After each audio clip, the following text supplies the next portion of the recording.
오늘 아침 우리 하나님의 말씀으로 함께 나아가겠습니다. 하나님의 말씀 사사기 11장 1절로부터 11절까지 말씀을 본문으로 해서 신데렐라 사사 입다 넘버 원, 입다에 대해서 우리가 이제 며칠 동안 같이 말씀을 나누겠는데, 오늘 그 첫 번째 시간을 우리가 함께 하도록 하겠습니다. 먼저 본문을 우리 한번 함께 읽어볼게요. 사사기 11장 1절부터 11절까지 말씀입니다. 길르앗 사람 입다는 큰 용사였으니 기생이 길르앗에게서 낳은 아들이었고, 길르앗의 아내도 그의 아들들을 낳았더라. 그 아내의 아들들이 자라매 입다를 쫓아내며 그에게 이르되, 너는 다른 여인의 자식이니 우리 아버지의 집에서 기업을 잊지 못하리라 한지라.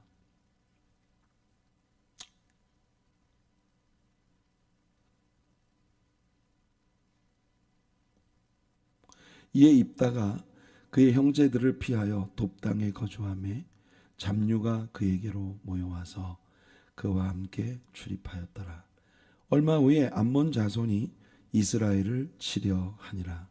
암몬 자손이 이스라엘을 치려 할 때에 길르앗 장로들이 입다를 데려오려고 돕당에 가서 입다에게 이르되, 우리가 암몬 자손과 싸우려 하니 당신은 와서 우리의 장관이 되라 하니, 입다가 길르앗 장로들에게 이르되, 너희가 전에 나를 미워하여 내 아버지 집에서 쫓아내지 아니하였느냐? 이제 너희가 환난을 당하였다고 어찌하여 내게 왔느냐 하니라. 그러므로 길르앗 장로들이 입다에게 이르되, 이제 우리가 당신을 찾아온 것은 우리와 함께 가서 암몬 자손과 싸우게 하려 함이니, 그리하면 당신이 우리 길르앗 모든 주민의 머리가 되리라 하매, 입다가 길르앗 장로들에게 이르되, 너희가 나를 데리고 고향으로 돌아가서 암몬 자손과 싸우게 할 때에 만일 여호와께서 그들을 내게 넘겨주시면 내가 과연 너희의 머리가 되겠느냐 하니, 길르앗 장로들이 입다에게 이르되, 여호와는 우리 사이의 증인이시니 당신의 말대로 우리가 그렇게 행하리이다 하니라. 이에 입다가 길르앗 장로들과 함께 가니 백성이 그를 자기들의 머리와 장관을 삼은지라. 입다가 미스바에서 자기의 말을 다 여호와 앞에 아뢰니라. 자, 이 입다라고 하는 사람은 굉장히 비운의 출생의 스토리를 가지고 있는 사람입니다. 이 사람이 하나님의 손에 붙들려 쓰임을 받는 그런 그 시작의 과정을 오늘 우리가 보고 있는데요.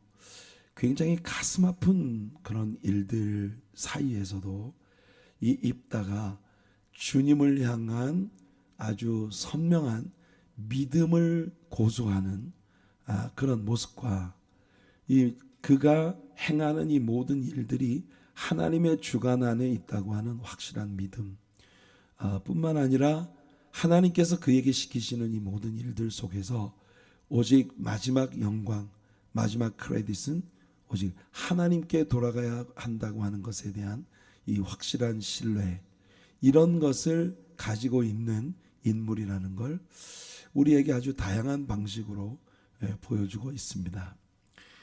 우리가 이 지금까지요 사사기에 들어와서 우리가 함께 다루었던 사사들의 이름을 여러분 기억하십니까?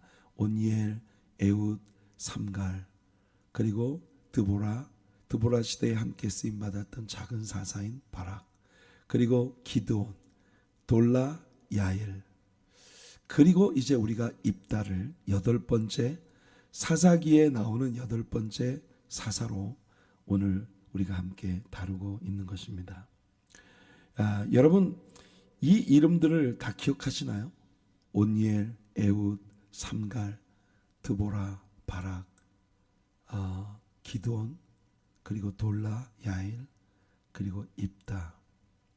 여러분들 이 이름들을 생각해 보면은 모든 이름들이 우리들에게 아주 한 가지를 확실하게 상기시켜 주는 그런 이름들입니다.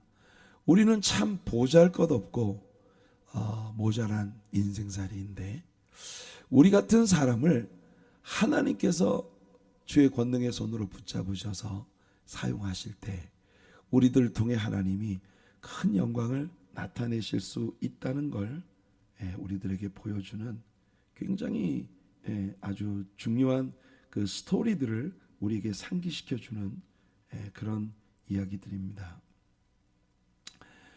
이 사사들에게 벌어진 일들을 우리는 이 시대를 살아가는 크리스찬으로서 상당히 무력감에 빠져 있는 그런 우리들의 삶에 적용을 시켜야 할 필요가 있고, 또 충분히 적용을 시킬 수 있는 그런 공부를 지금까지 우리가 해온 거예요. 신앙을 책에서만 배우고 책에 있는 이야기처럼 가진 사람들이 아니라 나의 삶의 라이프 스토리로 가지고 살아가는 그런 사람들.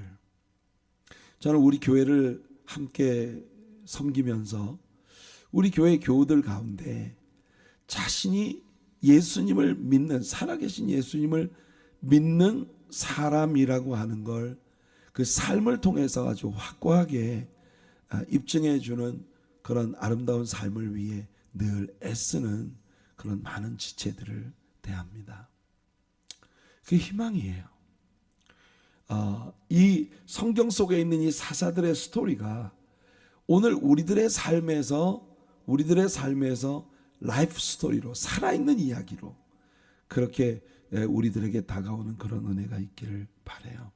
그런 관점에서 입다라고 하는 인물을 우리가 한번 오늘 조명을 해보도록 하겠습니다. 오늘 성경 본문은 우리들에게 입다라는 사람의 출생에 관한 이야기를 먼저 우리들에게 들려줍니다. 그를 신데렐라 사사라고 부르는 이유는 사실 사사기에 나오는 방금 제가 읽어드린 그 모든 이름들이 다 신데렐라 같은 그런 스토리를 가지고 있는 사람들이긴 합니다만, 아마도 사사들 가운데 가장 그 신분상의 엘리베이션을 아주 가장 극적으로 경험한 인물을 꼽으라면 당연히 입다가 단연 최고의 스토리를 가지고 있다고 생각을 해요. 오늘 우리가 읽었던 본문 1절로부터 3절까지 말씀에서 우리는 먼저 입다라는 인물을 소개받습니다. 하나님께서 이스라엘을 이끌도록 선택하신 인물 입다. 그러나 그 입다는요, 세상에 태어날 때부터 어느 누구에게도 반갑지 않았던 사람으로 태어난 인물이에요. 그는 소위 서자라는 이름으로 이 땅에 태어난 사람이고, 게다가 서자라 해도 그냥 일반 어떤 사람이 아닌, 우리 성경에는 기생이라고 이 번역이 되어 있습니다. 기생이라고 하는 직업만 해도 상당히 천한 직업으로 여겨지고 있었던 그 직업군인데, 영어 성경을 보면은 이 기생이라고 번역된 우리의 성경의 이 단어가 prostitute라고 이렇게 번역이 되어 있어요. prostitution은 우리가 지금 일반적으로 우리 한국말에서 기생이라고 하는 말과 좀 또 다른 의미를 갖고 있지 않습니까? 기생이라고 하는 말은 호스티스나 뭐 이런 그 술집에서 어떤 그 술을 따르고 여흥을 돋우는 그런 일종의 오늘날의 엔터테인먼트 같은 그런 개념을 좀 많이 내포하고 있다면, prostitution은 상당히 그 성적인 상품화되어져 있는 이런 사람들, 우리 한국말로 창녀라고 직접적으로 번역할 수 있는 그런 이름을 가진 여인입니다. 그런 여인에게서 길르앗이라는 남자가 서자를 낳은 거예요. 사실 이 사람의 출생에 대해서 입다라는 사람이 뭘 잘못한 건 없어요. 태어나 보니 자신이 창녀에게서 낳아진 그런 서자입니다. 그래도 다행스러운 건 길르앗은 그 아들을 자신의 아들로 받아들였다는 겁니다. 그나마 원래 이런 경우는 굉장히 어떻게든지 아기를 없애려고 한다든지 이럴 수도 있는데, 길르앗이라는 이 입다의 아버지는 그래도 이 입다를 자신의 아들로 받아들여서 집으로 데리고 와서 집에서 자라게 했어요. 그런데 이제 그러는 와중에 입다의 본부인으로부터 적자라고 일컬어질 수 있는 그런 아이들이 탄생을 합니다.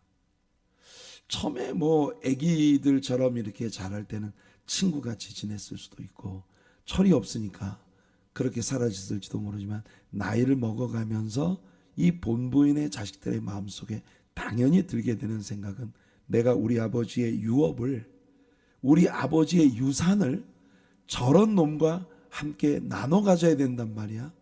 자, 이것을 서서히 받아들이기 어려운 그런 이제 이슈가 되기 시작하는 거죠.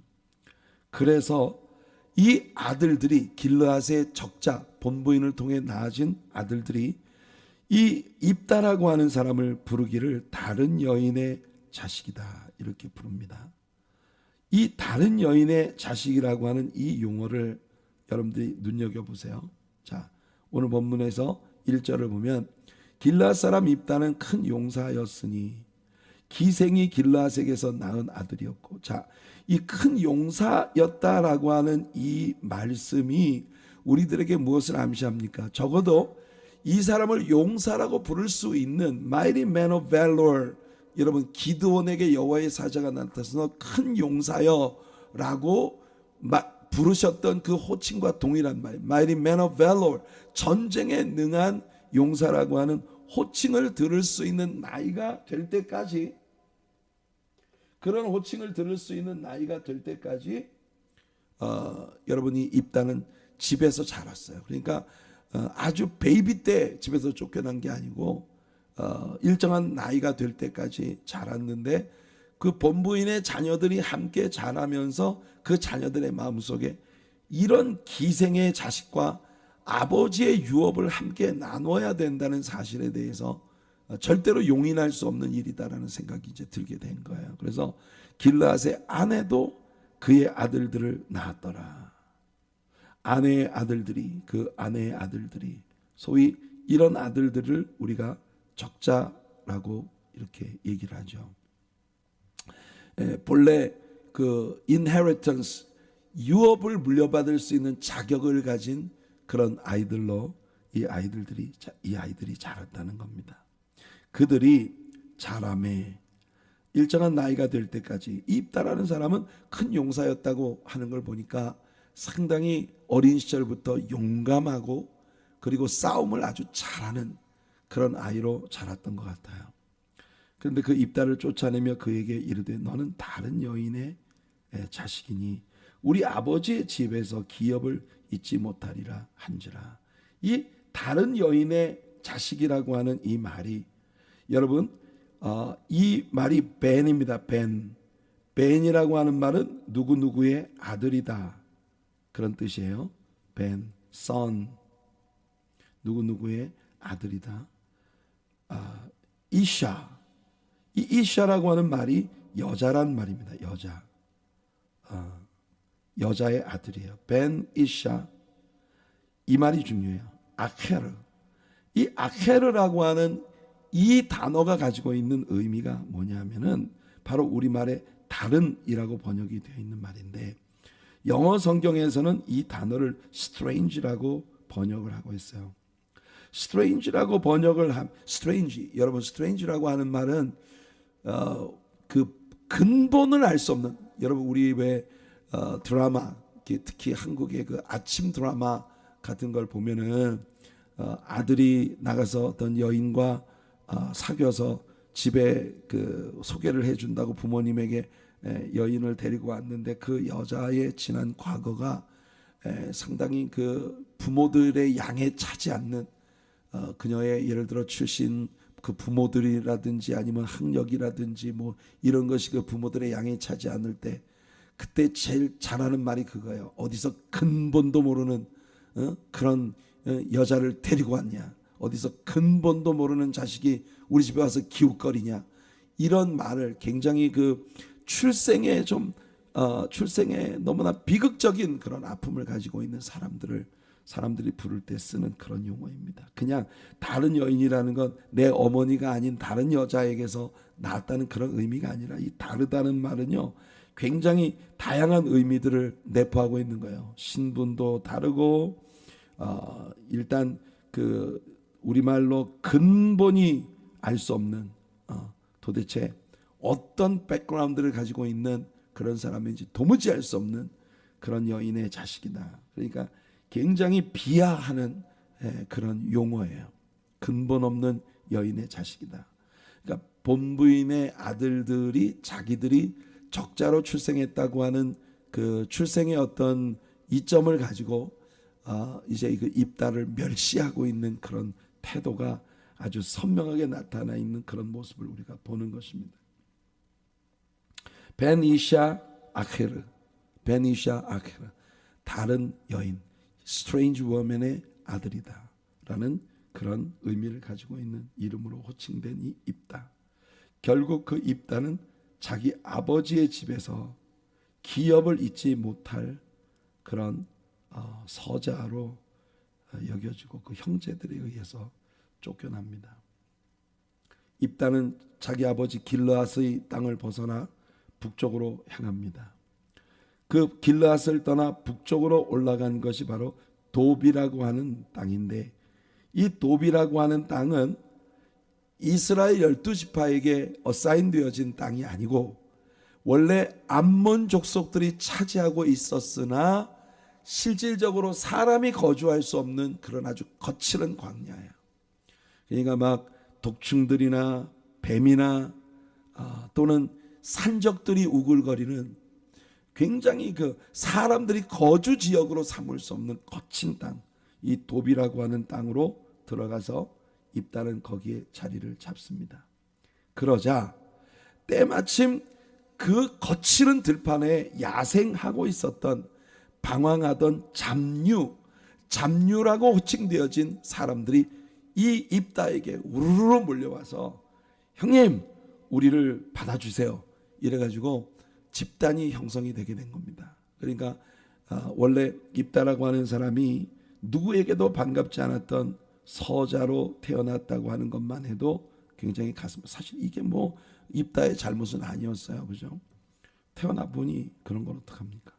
그런데 그 입다를 갖다가 집에서 쫓겨났는데 사람들이 안 그래도 곱지 않은 시선으로 바라보는 것에 늘 상처가 되고 가슴이 아픈 거 아니겠어요? 그래도 이만한 나이가 될 때까지는 아버지가 자기를 아들로 받아들여 주어서 아버지의 품 안에서 지금까지 자라왔단 말이에요. 그런 경우 이 입다의 마음이 굉장히 삐뚤어지고 입다의 마음이 여러분 이 돕당에 와서 거주하는데 여기 보세요. 이 입다가 그의 형제들을 피하여 돕당에 거주함에 잡류가 그에게로 모여와서 그와 함께 출입하였더라. 우리 성경이 선택한 단어들, 이 성경을 번역하는데 선택한 단어들이 가끔은 참 신기하게 느껴집니다.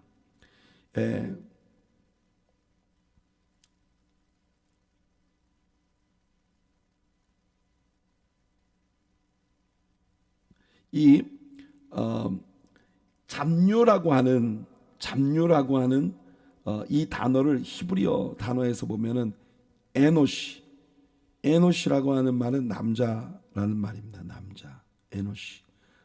아까 이샤가 여자였다 그랬죠? 그 여자의 반대예요. 에노시에게서 취하였으니 이샤라 하리라. 이게 그 창세기에서 하나님께서 사람에게 남자에게서 여자를 취하여내고 그들을 호칭한 그 이름이에요. 에노시, 레크, 에노시, 레크. 이 레크라고 하는 말이요, 베인이라는 뜻입니다. 여러분, 베인이라는 게 무슨 뜻이에요?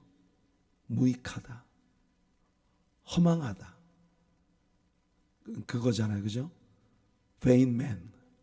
베인맨이라고 하는 건요, 그야말로 아무짝에도 쓸모없는, 우리말에 잡류라고 번역이 되어져 있는 이 그 번역이 참 상당히 신기한 그런 번역이에요. 잡류. 이게 설교를 하는데 쓰여질 수 있는 적합한 단어는 아닙니다만, 우리가 이제 그 아주 좀 상스러운 표현으로 잡놈, 이런 말을 하지 않습니까? 저쪽에 남도 지방에서 쓰여지는 그런 사투리인가요? 그런 말 속에 보면 잡놈, 이런 말을 하는데 바로 그런 의미의 용어입니다. 이 입다가 근본 없는 여인의 자녀로 이렇게 호칭이 되고 있는 것만 해도 굉장히 서글픈 일이잖아요, 그죠?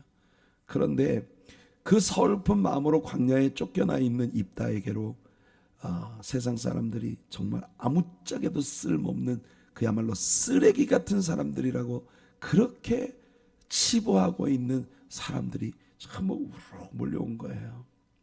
그러니까 입다가 얼마나 짜증이 나겠습니까? 제가 만일 입다였다면 그랬을 것 같아요. 야, 내가 지금 사람들한테 서름받고 이렇게 쓸모없는 인간으로 분류되었다는 것만 해도 견디기 힘든데 왜 너희 같은 놈들까지 나한테 몰려와가지고 완전 인간 쓰레기 집단 같은 거 내가 두목하란 말이야?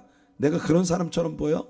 막 이렇게 삐뚤어지게 나갈 그런 가능성이 상당히 많지 않았겠어요? 그런데 입다는요, 이 모든 사람들에게 쓸모없는 인간들이라고 치부되던 광야에, 여러분 생각해 보세요. 광야에, 여기는 인간의 거주 지역이 아니에요. 들짐승들이 출몰하고, 그리고 산적떼들이 우글거리고, 정말 이 광야는 위험하기 짝이 없는 그런 광야에 내팽개쳐진 사람, 어떻게 보면 입다와 동일한 불쌍한 백그라운드를 가지고 있는 인물들일 확률이 높잖아요. 입다는요, 그들을 품어주었습니다. 그와 함께, 이 그와 함께라고 하는 이 단어가 우리들에게 보여주는 건, 입다가 광야에 버려진 vain, 무익한 사람들이라고 여겨지던 잡류, 그 잡류들을 입다가 자기와 동병상련의 아픔을 가진 그런 존재들로 가슴에 품어주었다는 것입니다. 입다라고 하는 사람은, 여러분, 이 나이 먹도록 자라면서 마을의 사람들에게 이 mighty man of valor, 큰 용사라는 별명을 들을 만큼 강력한 싸움도 잘하고, 그리고 아주 배포도 크고, 이런 인물이었어요. 그런 입다가 자기처럼 불쌍한 환경 가운데 있는 이 사람들을 가슴에 품어준 겁니다. 자, 그런데 이어지는 4절 이하에 나오는 오늘 본문에 남아있는 말씀들을 보면, 입다에게 기회가 찾아옵니다.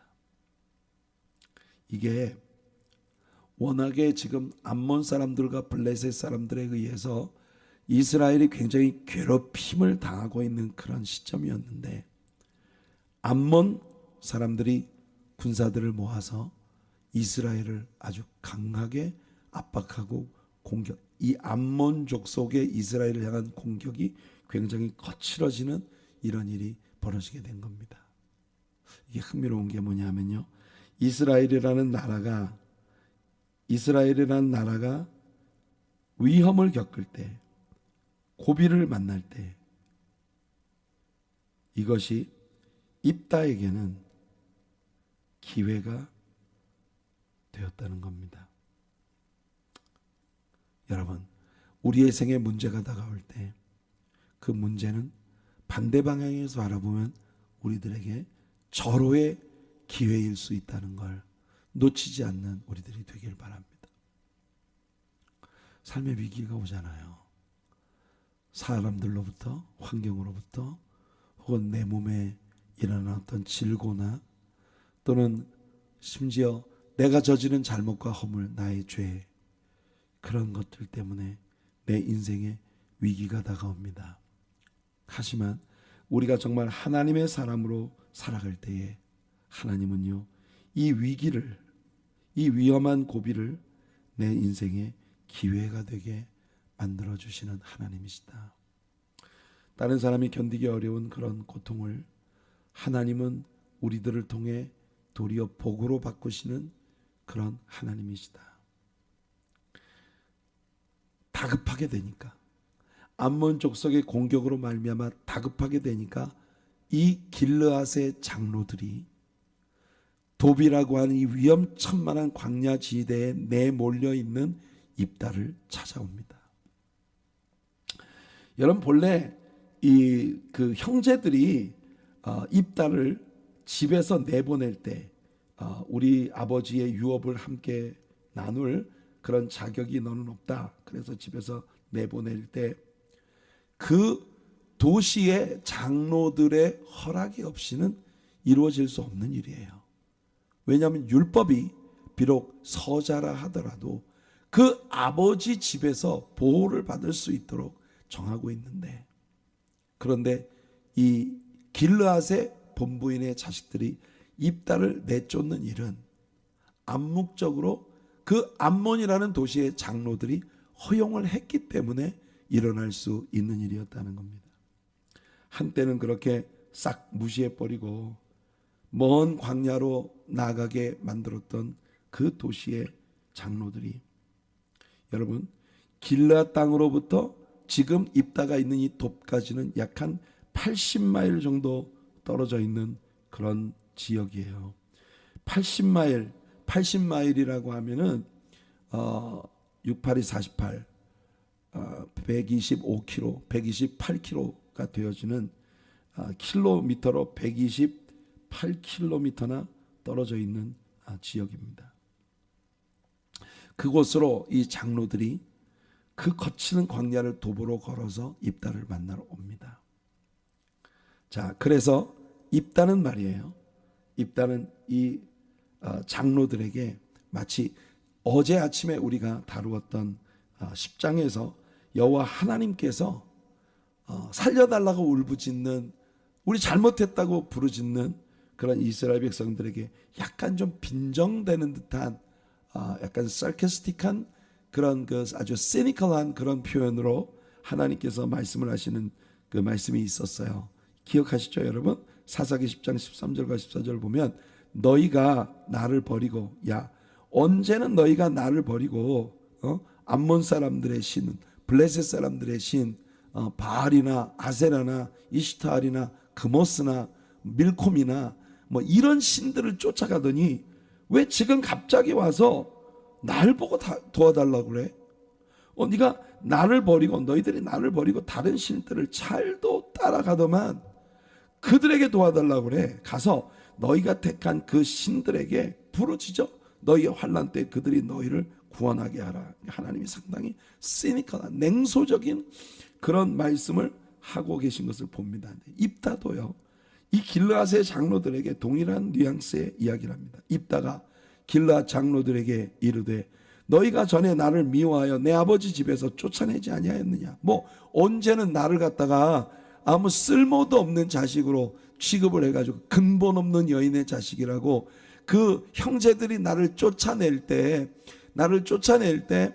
당신들은 그 도시의 장로들로서 합법적인 판결을 내려 나를 보호해 주지 않았지 않느냐. 그래 놓고 지금 너희가 환난을 당하였다고 해서, 너희가 지금 어려움을 당하고 있다고 해서 어찌하여 내게 왔느냐. 그러니까 이 입다가 약간 하나님이 말씀하시는 것처럼 좀 빈정되는 그런 투로 이야기를 하는 겁니다. 근데 저는요, 이 입다라는 인물이 굉장히 매력적인 그 내면의 그 무엇을 내포하고 있는 사람이라는 걸 참 많이 생각을 하게 돼요. 여러분, 입다는 말이에요. 분명히 마리 메노벨롤, 용사예요. 용사인 그가 일반적인 그런 그 아버지의 적자들이 자기를 쫓아낸다고 힘 한번 못 써보고 쫓겨날 사람은 아니잖아요. 그런데 입다는요, 한마디 불평도 하지 못하고 곱게 집을 나가 이 위험천만한 도비라고 하는 광야, 아무도 정말 작정하지 않고는 누구도 찾아오기 어려운 그런 위험한 광야로 갔어요. 저는요, 입다의 마음이 굉장히 깊은 사람이라는 걸 발견합니다. 다시 말씀드리지만 그가 창녀의 아들로 태어난 게, 서자로 태어난 게 자기 선택이 아니잖아요. 태어나 보니 그랬어요. 근데 순서를 보니, 성경의 기록상의 순서를 보니 처음에 입다가 아들로 집으로 데려와질 때 본부인은 아직 아들을 낳지 못한 상황이었던 것 같습니다. 근데 나중에 태어난 아들들이면 자기 동생이잖아요. 이복 동생들. 그들이 자기를 쫓아내는데 강력한 힘을 가지고 있었던 이 입다 같은 사람이 고분고분 그 집을 떠나 아무도 자기를 찾아올 수 없는 깊은 광야로 들어갔다고 하는 건 자기 아버지를 향한 배려를 볼 수 있지 않겠습니까? 자기로 인해 더 큰 문제가 야기되지 않도록 하려고 하는 그런 성품. 얼마든지 싸워서 이길 수 있었어요. 뒤에 이어지는 말씀들을 보면. 그런데도 입다는 그런 길을 선택하지 않았어요. 싸우는 길을 선택하지 않았어요. 고분고분 물러갔어요. 지금 장로들을 보고 대하는 이 입다의 태도도 보세요. 입다는 무서운 게 없는 사람입니다. 아니, 나를 쫓아낼 때는 가만히 내버려 두더니 지금 환난을 당했다고, 어려움을 당했다고 나한테 와서 도와달라고? 내가 왜 그래야 돼? 이렇게 빈정대는 말투로 입다가 길앗 장로들에게 말을 하고 있는 것입니다. 우리는 입다가 그렇게 어려움을 당했어도 입다의 언어 속에서 입다의 믿음을 우리는 읽을 수 있습니다. 그렇게 어려움을 당하면서도 그는요, 마음에 원망이 없네요. 자기가 이런 형편에 처해졌다고 하는 환경에 대해서 막 탓을 하고 그러지 않았어요. 입다의 말을 살펴보면요, 자기가 나가서 싸워서 승리하는 건 자신의 능력이 아니고 자신의 능력이나 또는 공로가 아니고 자신에게 승리를 주시는 분은 오직 여호와 하나님이시다 라고 하는 걸 분명히 합니다. 보세요. 11장 9절, 입다가 길르앗 장로들에게 말합니다. 너희가 나를 데리고 고향으로 돌아가서 암몬 자손과 싸우게 할 때에 만일 여호와께서 그들을 내게 넘겨주시면. 지금 이 길르앗의 유사들이, 길르앗의 장로들이 입다 앞에 와서 고개를 조아리고 빌고 있는 겁니다. 제발 큰 용사여, 우리는 당신이 용사라는 걸 압니다. 당신만이 이 위기로부터 우리를 구원할 수 있는 걸 압니다. 그러니 제발 우리와 함께 돌아가 우리의 캡틴이 되어주세요. 우리의 우두머리가 되어주세요. 이게 캡틴이에요. 우리의 캡틴이 되어주세요. 그렇게 대장이 되어주세요. 우리의 우두머리가 되어주세요. 이렇게 간청을 하고 있는 거예요. 그런데 그러면 입다가요, 굉장히 의시되고 뻐기고, 그래? 너희들이 어렵다고 나한테 와서 도움을 청한단 말이지. 그래, 내가 이까짓 거 뭐 아무것도, 이까짓 거 나한테는 아무것도 아니야, 뭐 이렇게 태도를 보일 수도 있어요. 그런데 입다는 만일 내가 나가서 승리를 한다면 그건 오직 여호와께서 나에게 승리를 주실 때에만 내가 승리할 수 있다, 이걸 입다는 분명히 하는 겁니다. 여호와께서 그들을 내게 넘겨주시면 내가 과연 너희의 캡틴이 되겠느냐. 그러니까 입다는요, 컨펌을 받고 싶은 겁니다. 너희들이 지금 와서 너희들의 우두머리가 되어달라고 하는데 진짜로 내가 너희들에게 나가서 하나님께서 암몬 군대를 나에게 넘겨주신다면 내가 진짜 너희들의 캡틴이 될 수 있느냐. 나는 버림받은 서자인데 그런데 내가 너희들의 우두머리가 될 수 있단 말이냐.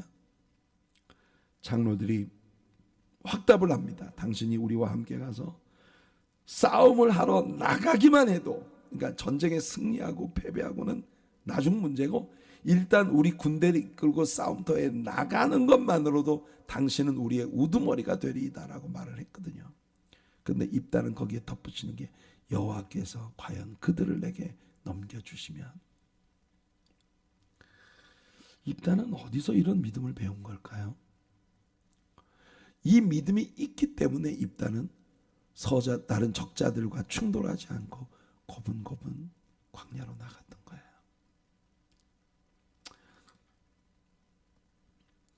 하나님은요, 입다의 이 모든 일들을 믿음의 일이었다고 받아들여 주셨습니다. 이게 중요해요. 하나님께서 입다의 스토리를 믿음의 스토리로 받아들여 주셨다. 제가 어떻게 이렇게 단정 지을 수 있을까요? 무엇을 보고 제가 입다가 믿음의 사람이었다고 단정할 수 있을까요? 성경이 우리들에게 얘기해 줍니다. 어디에서? 바로 믿음의 홀 오브 페임, 믿음의 명성의 전당이었다고 우리가 부르는 소위 믿음장, 히브리서 11장이 우리들에게 입다에 관해 이렇게 얘기해 줍니다.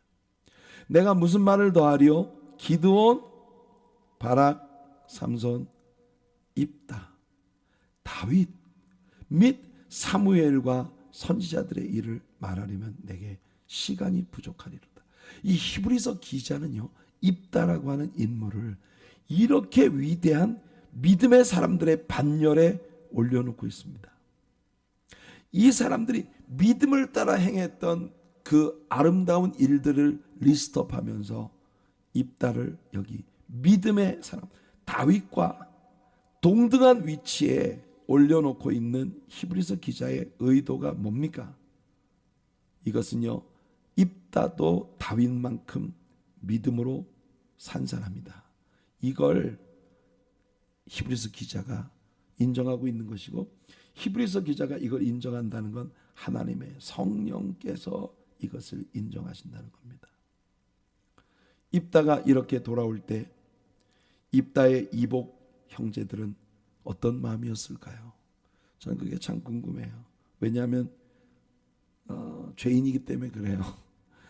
마음속에 입다가 이렇게 다시 길르앗의 장로들이 가서 고개를 조아리고 데리고 올 때 소위 우리의 마음을 통쾌하게 하는 이 언더독들의 반란 중에 하나, 사람들이 누구도 기대하지 않았던, 여러분 우리 수요일 날이었나요? 배웠죠? 언더독들의 반란. 언더독이라는 말이 투견장에서 참 무시무시하게 그 싸움을 하는 개들의 싸움, 거기에서 정말 연약해서 다른 개에게 막 밑에 깔려가지고 정말 죽어가는 그런 개, 이게 언더독이에요. 이름도 없이 빛도 없이 인생을 살면서 모든 세상에 일이 깔리고 저리 채이고 무너지면서 완전히 사람들에게 무시당하던 그런 존재가 어느 날 일약 스타덤에 오르게 되는, 일약 영웅이 되는 이런 스토리, 이런 것을 우리가 언더독의 반란이다 또는 신데렐라 스토리라고 이렇게 부르지 않습니까? 성경은요, 이런 인물들을 참 많이 보여줘요. 한때는 완전히 버려졌다가 그 다음 순간 하나님이 그를 들어 쓰시는 인물들. 창세기에 나오는 요셉 같은 인물이 그런 사람이었어요. 그죠? 형들에게 버려지고 물 없는 웅덩이에 빠져 사흘 동안, 예수님이 무덤 속에 내려가 사흘 동안 계셨던 것을 모형적으로 예표하고 있는 그림이었거든요. 그 형들의 미움을 받아 애굽의 종으로 팔려간 노예 시장에서, 시편이 우리들에게 보여주는 것처럼 노예 시장에서 착고에 채워지고 쇠사슬에 묶이고 여기저기 상처받고 이리 채이고 저리 넘어지면서 고통을 받던 그런 인물. 그런데 하나님은 그 요셉이라고 하는 인물을 온 세계인들이 그 앞에 고개를 조아릴 수밖에 없는 영웅으로 만드셨어요. 이게 하나님의 스토리예요. 언더독의 반란. 모세도 그랬잖아요. 처음에 그가 이스라엘 형제들에게 갔을 때 그는 배척을 당했습니다. 그러나 이스라엘 사람들이 바로 왕의 학정 앞에 도저히 숨쉴 수 없을 때 모세는 이스라엘의 영웅이 되었습니다. 성경에 보면은 이런 스토리가 참 많아요. 다윗 같은 경우도 그렇죠. 다윗 같은 경우도 집에서 아들들을 데려오라고 그러는데요, 다윗은 쳐주지도 않았어요. 다윗은 아들들 다 모였냐? 예, 다 모였습니다. 확인까지 했어요. 그런데 그 다윗을 하나님은 들어쓰셨습니다. 가난한 목동의 아들이었던, 가난한 목동 이새의 아들이었던 다윗이 이스라엘의 목자가 됐어요. 이게 사무엘하 7장에 나오는 소위 The Davidic Covenant, 데이비딕 커버넌트라고 불리워지는 데이비딕 커버넌트라고 불리워지는 다윗의 언약, 사무엘하 7장에 나오는 언약입니다. 다윗에게서 7위자의 지팡이가 떠나지 아니하기를 예수 그리스도가 오실 때까지 하게 될 것이라는 하나님의 언약, 다윗의 후손 중에 메시아가 오실 것이라는 확고한 언약. 그렇게 하나님은요, 사람들에게 버려지고 무시당하던 사람들을 들어 하나님의 위대한 일꾼으로 들어쓰십니다. 여러분, 오늘 여러분들을 좌절하게 만드는 어떤 일들이 있나요? 여러분들을 낙심하게 만드는 어떤 일들이 있나요? 염려하지 마세요. 걱정하지 마세요.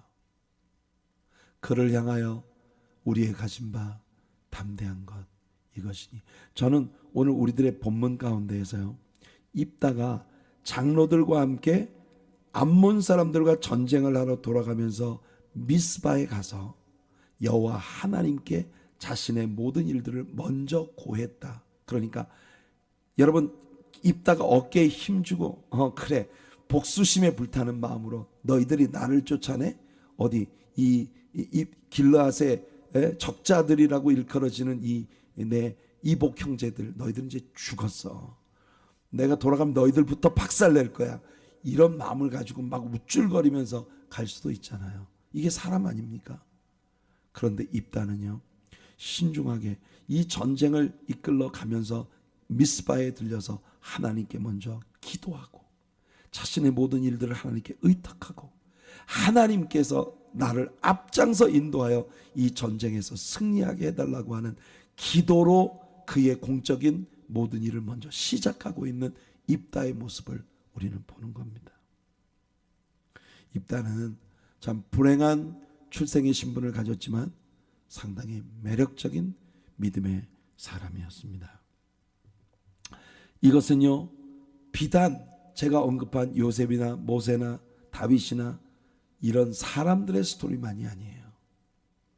예수 그리스도의 스토리입니다. 건축자가 버린 돌이 집 모퉁이의 머릿돌이 되었나니. 여러분, 시편 118편은요 6월절에 불려지던 6월절 찬송이에요. 6월절 찬송.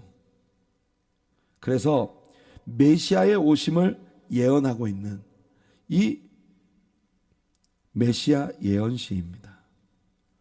그 시편 118편에서 호산나, 그 예수님이 구원을 위해 예루살렘에 들어오실 때 벌어진 모든 일들에 대한 예언들이 담겨있던 그 시에서 바로 다윗이 이렇게 말한 겁니다. 건축자가 버린 돌이 집 모퉁이의 머릿돌이 되었다.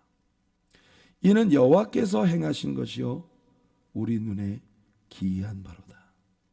성도 여러분, 우리가 인생을 살아가며 사람들이 우리에게 뭐라고 하는가 하등 중요하지 않아요.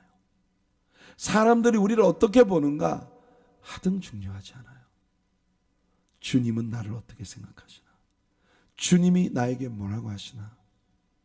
여러분, 입다처럼 한때는 우리에게 고난과 다시는 회복될 수 없을 것 같은 절망이 내게 덮쳐온다 해도 입다처럼 믿음을 버리지 않는 삶으로 살아가는 우리들이 되기를 원하며, 예수 그리스도가 십자가 위에 처절하게 못 박혀 죽으실 때 모든 게 끝난 것처럼 보이지만 건축자들의 버린 돌이 집 모퉁이의 머릿돌이 되게 하시는 우리 주님의 은혜, 그 은혜가 오늘 저와 여러분들과 함께 하시는 그런 특혜를 우리는 누리는 사람들인 것입니다.